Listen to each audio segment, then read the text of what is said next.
Assalamualaikum warahmatullahi wabarakatuh. Ini sekedar supaya kita sama-sama tahu. Pondok yang di situ ada ngajinya, kemudian ada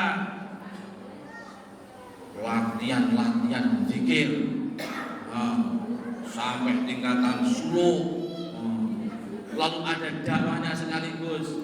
Itu tidak banyak. Bukan hanya di Indonesia, di dunia itu juga tidak banyak.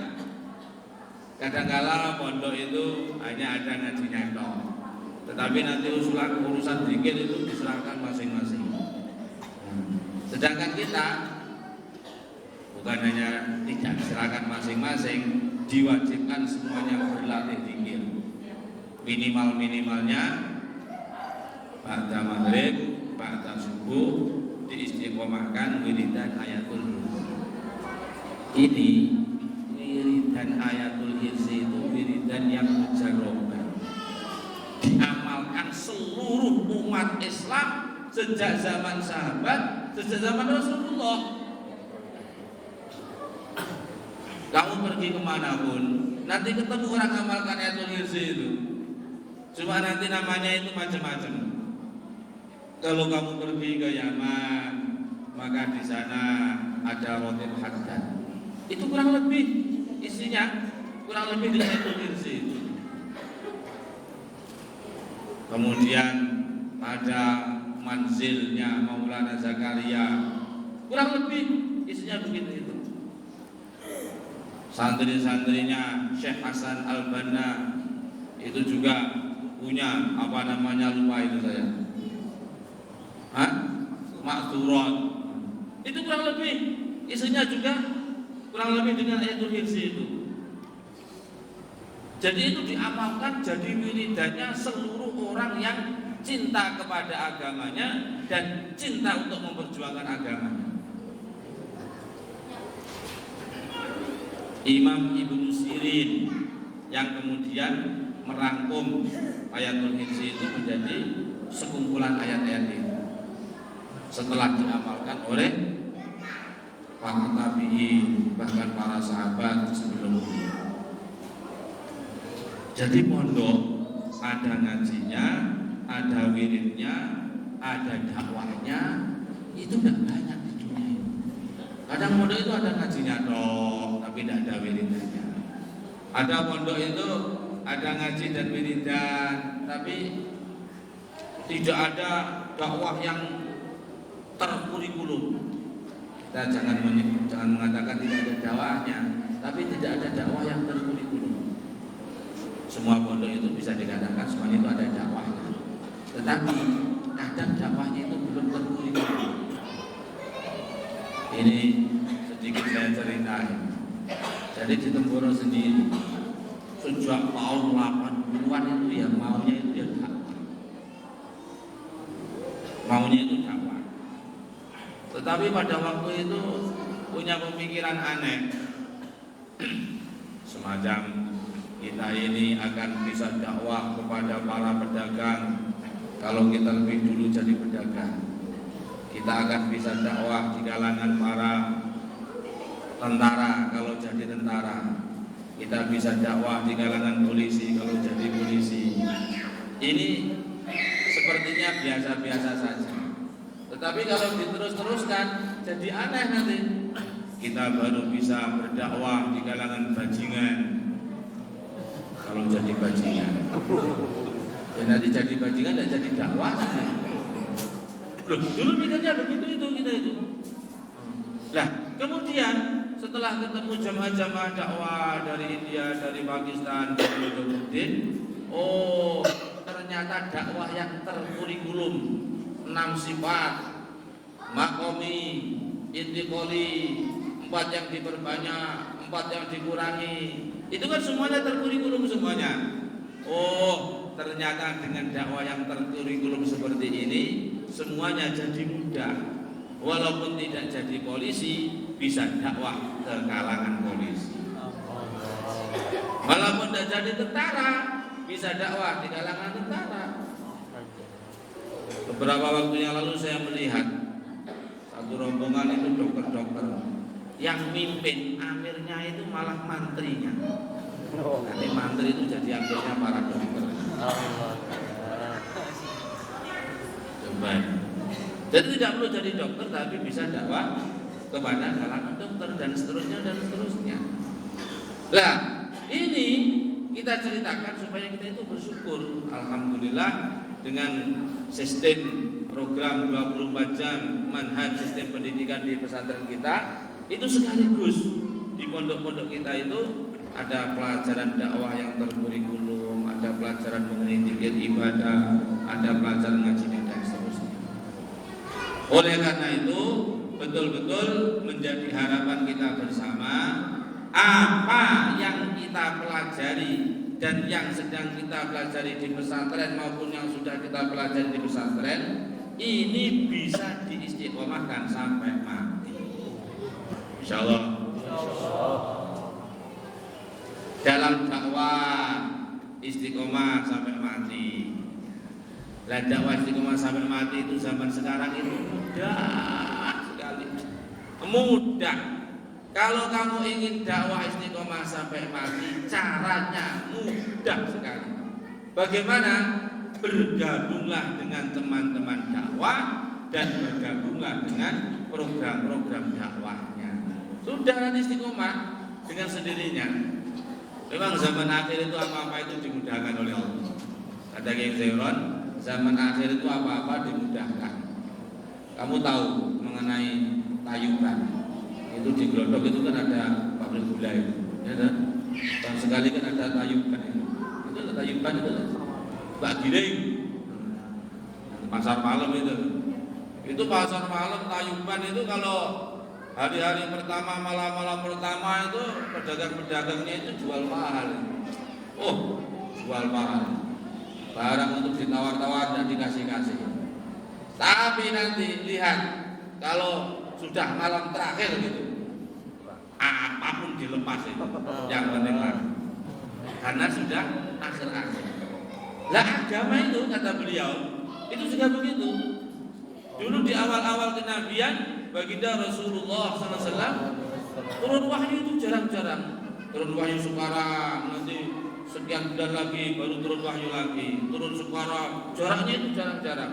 Qadanara taqalluba wajhika fis sama, sampai baginda Nabi itu melihat dan ke langit mengharap-harap kapan datang wahyu ini, kapan datang wahyu ini. Tetapi ketika menjelang beliau wafat, wahyu itu turun pagi, petang, siang, malam berkali-kali dalam sehari. Berkali-kali dalam sehari. Begitulah perkara-perkara agama itu juga di akhir-akhir dimudahkan oleh Allah. Lah zaman kita ini zaman akhir. Dalam satu riwayat disebutkan yang mulia baginda Rasulullah SAW, beliau bersabda, saya ini diutus seperti pada waktu asar, tinggal nunggu maghrib tenggelamnya matahari saja. Itu zaman hidupnya Rasulullah 1400 berapa? 40 tahun yang lalu. 1440 tahun yang lalu beliau bersabda, saya ini diutus seperti sudah masuk waktu asar, tinggal nunggu maghrib. Dan sekarang lebih 1400 kemudian. Nah kira-kira sekarang ini maghribnya tinggal berapa menit kira-kira. Jadi maknanya semakin akhir. Maka kita lihat di zaman akhir seperti ini, orang mau jadi baik itu mudah. Orang mau jadi baik itu mudah. Asal kita ini ya istiqomah gabung dengan teman-teman dakwah, istiqomah ikut program dakwah, insya Allah nanti lama-lama jadi baik. Lama-lama jadi baik nanti. Jadi istiqomah gabung teman-teman dakwah, istiqomah ikut program mereka, lama-lama jadi baik nanti. Tetapi sebaliknya keburukan juga begitu mudah. Zaman sekarang ini kalau mau jadi buruk yang seburuk-buruknya, kamu tidak perlu pergi kemana-mana, cukup di kamar saja. Yang penting HP-nya Android, lalu ada wifi-nya yang besar, siang malam pagi petang nyalakan itu. lama-lama jadi buruk seburuk-buruknya. Kamu ingat kan? Dulu almarhum Kiai itu saya cerita. Jadi cerita beliau itu yang namanya iblis itu musyawarah sama teman-teman itu musyawarah bagaimana menggoda manusia, menjauhkan dari Allah, menjauhkan dari agama, menjauhkan dari mikir akhirat. Akhirnya setelah dimusyawarahkan itu diputuskan, sudah kalau begitu kita bikin gedung-gedung film. Akhirnya dibikin gedung-gedung film. Maka siapapun yang masuk gedung film lupa Allah, lupa ibadah, lupa agama, lupa agama. Tapi yang namanya iblis itu tidak ada puasnya. Akhirnya mereka musyawarah lagi. Ini bagaimana ini? Memang kita bisa melupakan, melalaikan mereka, para manusia dari Allah, dari agama, dari akhirat. Tetapi yang di masjid-masjid itu masih pada selamat. Yang di rumah-rumah itu juga masih pada selamat. Bagaimana ini? Musyawarah lagi.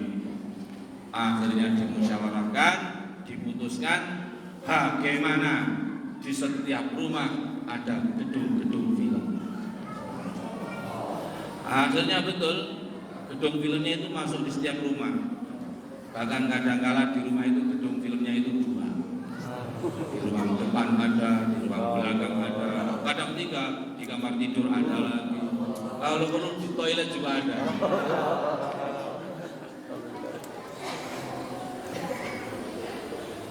Tetapi yang namanya iblis itu memang tidak ada puasnya. Coba itu, iblis itu untuk keburukan tidak ada puasnya. Maka mestinya kita ini, ahli-ahli agama ini, juga untuk kebaikan tidak ada puasnya. Mestinya begitu. Orang iblis untuk ke neraka aja tidak ada puasnya, masa kita ke surga cepat puas itu bagaimana? Waktunya musyawarah lagi.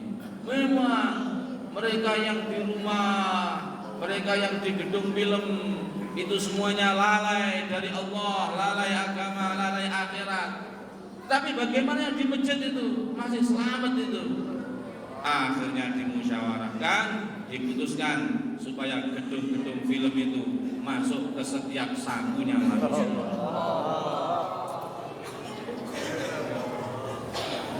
Ya kan? Dulu kan Assalamualaikum wiridan pegang Quran. Sekarang enggak, Assalamualaikum keluar.